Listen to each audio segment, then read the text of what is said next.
ఉపసంహరణ చేస్తూ రాష్ట్ర ప్రభుత్వం 2023 డిసెంబర్ 20న జీవో జారీ చేసింది. ఈ జీవోను సవాల్ చేస్తూ హైకోర్టులో ప్రజా ప్రయోజన వాద్యం దాఖలు చేశారు.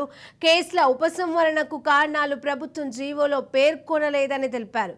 హైకోర్టులో వేసిన ప్రజా ప్రయోజన వాద్యంపై నిర్ణయం వెలువడే వరకు జీవో అమలు నిలిపివేయాలని పిటిషనర్ హైకోర్టును అభ్యర్థించారు.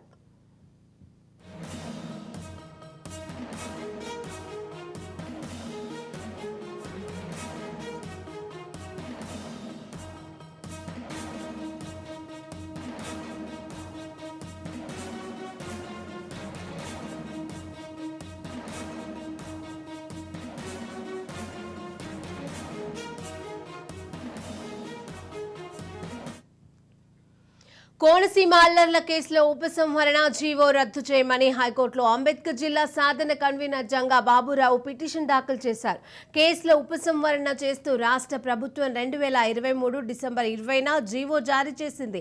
ఈ జీవోను సవాల్ చేస్తూ హైకోర్టులో ప్రజా ప్రయోజన వాద్యం దాఖలు చేశారు. కేసుల ఉపసంహరణకు కారణాలు ప్రభుత్వం జీవోలో పేర్కొనలేదని తెలిపారు. హైకోర్టులో వేసిన ప్రజా ప్రయోజన వాద్యంపై నిర్ణయం వెలువడే వరకు జీవో అమలు నిలిపివేయాలని పిటిషనర్ హైకోర్టును అభ్యర్థించారు. ఇక ఇదే అంశానికి సంబంధించి మరిన్ని అప్డేట్స్ మా ప్రతినిధి విశ్వనాథ్ అందజేస్తారు. విశ్వనాథ్. మార్నింగ్ శిరీష.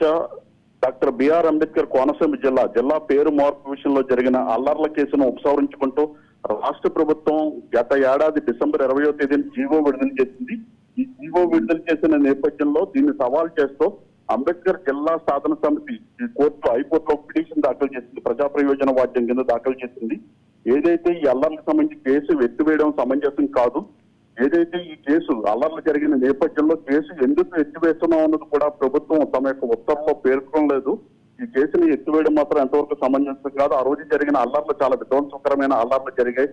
మంత్రి అట్లాగే ఎమ్మెల్యే ఇల్లు ధ్వంసం చేయడంతో పాటు కలెక్టరేట్ మీద ఇతర అనేక చోట్ల దాడులు జరిగాయి. ఇటువంటి హింసాత్మక సంఘటనలు కేసు ఎత్తివేయడం సమంజసం కాదని చెప్తూ కోనసీమ జిల్లా సాధన సమితి కన్వీనర్ జంగా బాబురావు హైకోర్టులో పిటిషన్ దాఖలు చేశారు.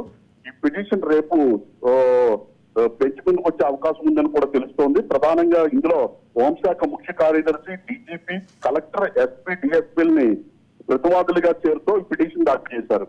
సిఆర్పి 321 సెక్షన్ వచ్చేసరికి బలవంత్ సింగ్ కేసులో కూడా అలా దాంతో పాటు పలు కేసుల్లో సుప్రీంకోర్టు ఇచ్చిన తీర్పుకు ఈ యొక్క ప్రభుత్వం ఇచ్చిన జీవో చాలా విరుద్ధంగా ఉంది. సుప్రీంకోర్టు ఇచ్చిన తీర్పుకు వ్యతిరేకంగా ఉంది ప్రభుత్వ జీవో అని కూడా సందర్భంగా పిటిషనర్ పేర్కొన్నారు.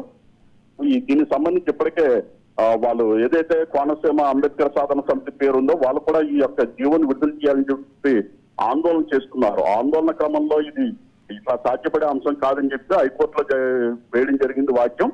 హైకోర్టులో వేయడంతో పాటు ఈ యొక్క హైకోర్టు తీర్పు ఇచ్చే వరకు కూడా ఈ ప్రభుత్వ జీవోని నిలుపుదల చేయమని కూడా పిటిషనర్ కోరడం జరిగింది. Sirisha. Right, thank you Vishwanath.